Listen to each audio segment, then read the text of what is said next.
Os conflitos internacionais têm tomado proporções cada vez mais intensas nas relações entre as nações e os grupos sociopolíticos. Um dos exemplos é a promessa que o G7 fez à Rússia e à China de impor mais sanções caso os conflitos não sejam encerrados. O embate entre os grupos surgiu após o presidente da França, Emmanuel Macron, dizer que a União Europeia não deveria seguir a postura de Washington em relação a Taiwan, ou seja, tratar a região como autônoma e independente. Após as falas, o G7, que é composto pelos 7 países mais ricos do mundo, soltou uma nota reafirmando a unidade entre os países.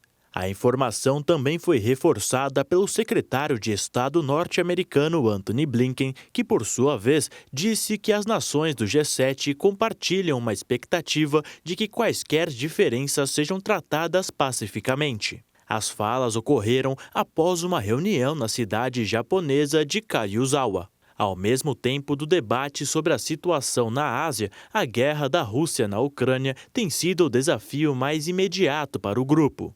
Os países do G7 disseram que estão comprometidos em intensificar as sanções contra a Rússia. Essas sanções entrariam no mesmo padrão das anunciadas há mais de um ano, na tentativa de frear o conflito no leste europeu, o que na prática não surtiu efeito.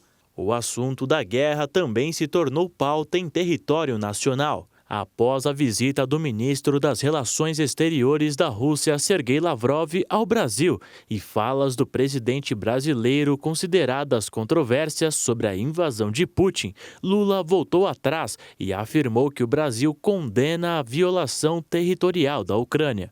Lembrando que Lula sofreu uma forte pressão e cobrança internacional, tanto nos Estados Unidos quanto na Europa, para que ele se posicionasse explicitamente sobre a guerra e aumentasse o tom contra Moscou.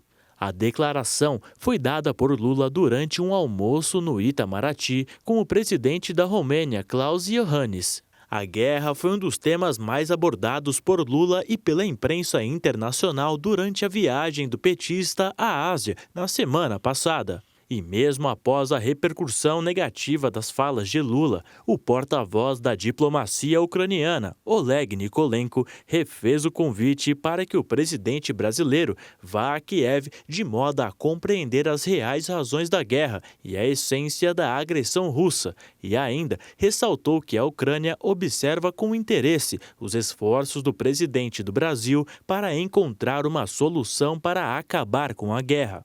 Mas os esforços internacionais para o fim do conflito parecem não surtir efeito, quando, de certa forma, ambos os lados não cessam.